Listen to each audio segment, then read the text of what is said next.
жұмысында мықты болсам, сол кезде мені айналадағы адамдар жақсы көреді деген сондай ой болады.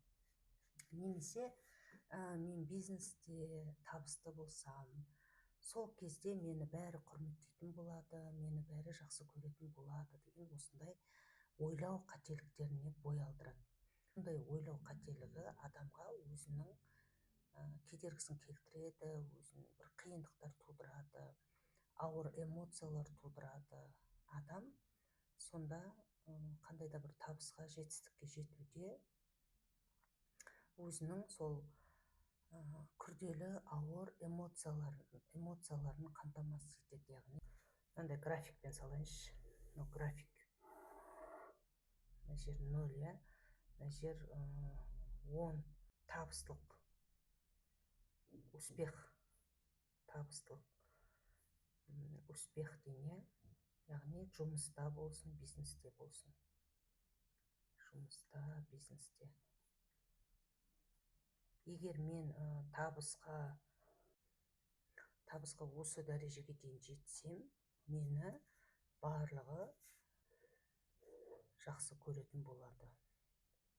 Бәрі жақсы көреді, дос болғысы келеді дейміз ба, жақсы көретін болады. Тек табысқа жетсем, мықты болсам, сол кезде мені бәрі құрметтейтін, жақсы көретін болады деген осындай ой болады. Енді былай бір диагональ сызайық. Табысқа жеткен адам. Плюстик. Мына жерде минус. Табысқа жетпеген адам, ол ешкім жақсы көрмейді дедік қой. Табысты бай адамды жақсы көреді. Яғни ойлау қателігіміз бойынша. Барлық табысты бай адамдарды жақсы көре ма? Прям әлемде қанша табысты бай адам болса, барлығы соны жақсы көреді ма? Ойланып көріңіздер. Мүмкін емес ондай. Мүмкін емес. Сол үшін мына жерге минус қоямыз. Табысты керемет, табысты бай адам, бірақ жақсы көрмейтіндер де болады. Табысқа жетпесе де, қарапайым дейді, табысқа жетпесе де жақсы көретін адамдар бар. Оны жақсы көреді. Яғни қарасаңыз, мынандай 4 полярлық түсінік пайда болады. Міндетті түрде табысқа жеткен кезде ғана мені барлығы жақсы көреді, барлығы мені құрметтейтін болады деген ойлау қателігі, ол қиындық тудырады адамға. Барлық уақытта үнемі табысқа жеткен адам барлығы жақсы көреді деген өтірік әңгіме.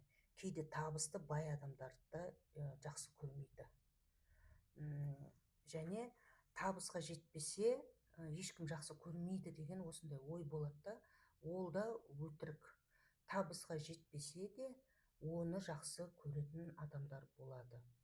Сонда қорытындылай келген кезде, мені жақсы көру үшін міндетті түрде табысқа жетуім керек деп адам өзін жеп, соның нәтижесінде ол қиналып, өзінің бағалауын төмен түсіріп, және өзінің ойына 100% сеніп тұрады ғой. КПТ ол ой дұрыс емес екенін дәлелмен көрсетеді. Яғни сіз өзіңіз айналаңызда адамдарды қарасаңыз, табысты бай адамдарды да көресіз, ешкім жақсы көрмейтін. Кейде табысты бай адамдарды жақсы көреді, кейде жақсы көрмейді. Кейде көресіз, табысқа жетпеген жақсы көрмейтін адамдарды да көресіз, табысқа жетпесе де жақсы көретін адамдарды да көресіз. Яғни тек қана осындай ғана ой бар, және ол дұрыс дегенді жоққа шығарады. Когнитивті мінез-құлық терапиясы.